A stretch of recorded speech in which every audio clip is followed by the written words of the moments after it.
ఎడారిలో సెలయేర్లు మార్చి 5. మొదటి నుండి మనకున్న దృఢ విశ్వాసము అంతము మట్టుకు గట్టిగా చేపట్టిన ఎడలనే క్రీస్తులో పాలివారమై ఉందుము. హెబ్రీ పత్రిక 3వ అధ్యాయం 14వ వచనం. మన చివరి అడుగే గెలుపు సాధిస్తుంది.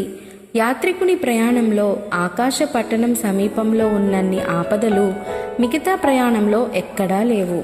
అనుమానపు కోట ఉన్నది ఆ సమీపంలోనే. ప్రయాణికుడిని నిద్రపుచ్చి సంహరించే దుష్టశక్తులున్నవి ఆ పొలిమేరల్లోనే. పరలోకపు వైభవం ప్రత్యక్షమైనప్పుడే నరక ద్వారాలు తప్పించుకోలేని శక్తితో మనల్ని ఆకర్షిస్తూ ఉంటాయి. సత్కార్యాలు చేయడంలో మనం అలసిపోకుండా ఉందాం. విరామం లేకుండా పనిచేస్తే త్వరలో మన పంట కోసుకుంటాము. కాబట్టి నీ బహుమతి కోసం పరిగెత్తు.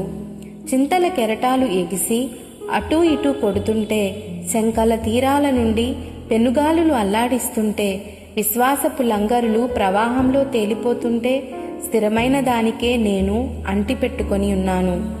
దయ్యాలు ఎంతగా పోరాడినా, దేవదూతలు ఎంతసేపు దాక్కున్నా ఈ విశ్వం న్యాయం పక్షమే.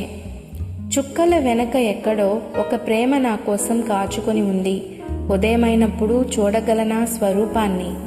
చివరి అర్ధగంట దాకా నిలిచి ఉంటేనే దేవుని నుండి గొప్ప దీవెనలను పొందగలం. ఆమెన్.